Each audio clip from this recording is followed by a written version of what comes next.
Merci. Alors, toi, tu étais au Loft en dessous, tu as animé aussi un atelier, un collab que tu as inspiré. Sur quel thème? Sur Internet, quels sont les nouveaux champs des possibles? Et alors? Et alors, il y a des très bonnes choses et en même temps, les gens sont très critiques. Et donc c'est assez passionnant. C'est assez passionnant. On est en train de prouver qu'il y a de très grandes idées et puis qu'il y a aussi de fausses bonnes idées. Oui, oui forcément. Et donc, voilà. La conclusion de ce soir sera très difficile pour à moi. faire. Ah oui. Ouais, mais c'est passionnant.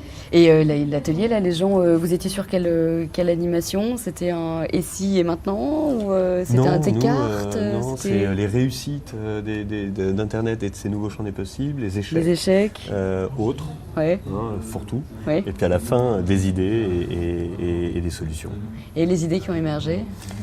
Tu t'en souviens? Je garde ça pour ce soir. Tu gardes ça pour ce soir? Non, mais très honnêtement, il n'y a pas de grandes idées. On a eu presque un atelier plus de réflexion et de critique sur tout ça, plus que d'invention et d'innovation. Critique positive aussi ou... Oui, critique positive aussi, mais la grande question, c'est est-ce qu'une innovation est un progrès? Ah oui, ça c'est une vraie question. Et ça, c'est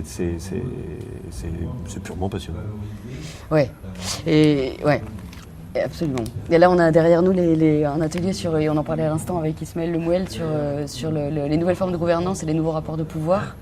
Ça, c'est passionnant aussi dans la nouvelle société. Toi, tu es cofondateur de KissKissBankBank. Donc forcément des valeurs de partage qui sont différentes des anciens paradigmes.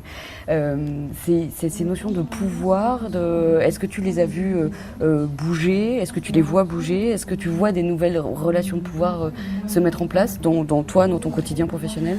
Nous, en fait, on est un outil de financement collaboratif qui finalement donne un pouvoir énorme aux créateurs de projets et donne un pouvoir énorme aux communautés liées à ces porteurs de projets et liées à ces projets. Et en fait, on se rend compte que le crowdfunding, c'est vraiment plus qu'une histoire de financement, c'est une histoire de plébiscite.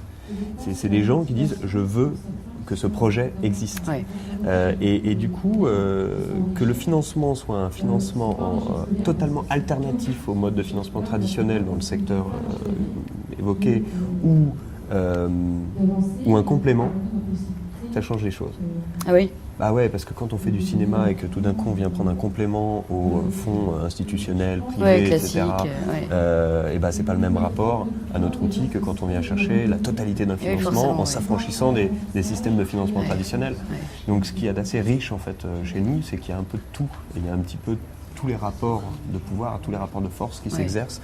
Et notre outil est finalement à la disposition des uns et des autres. Et c'est la manière dont les gens l'utilisent qui modifie réellement les équilibres et les équilibres de pouvoir. Donc le pouvoir est aux gens en fait. Le pouvoir est aux gens et j'ai pas de conclusion là-dessus. Non, je ne veux pas une conclusion, un constat. Voilà, le constat c'est la mixité et du coup, bah voilà, c'est une nouvelle distribution des cartes et c'est un nouveau champ des possibles. Ouais. C'est ce que je disais ce matin, c'est qu'à partir du moment où on a 9000 créateurs chez nous qui financent leurs projets de cette manière-là, voilà, il n'y a pas 9000 innovations qui changent le monde, mais 9000 personnes qui montent des projets qui n'auraient pas pu monter autrement. Ça, c'est un vrai progrès. Ça. Ah bah oui, ça c'est clair. Ça, et là, l'innovation est un progrès dans ces cas-là. Là, c'est vraiment kiffant. Ouais. Merci beaucoup, Adrien. Bah, merci à vous. À plus tard. À tout à l'heure. Ouais. Plus tard.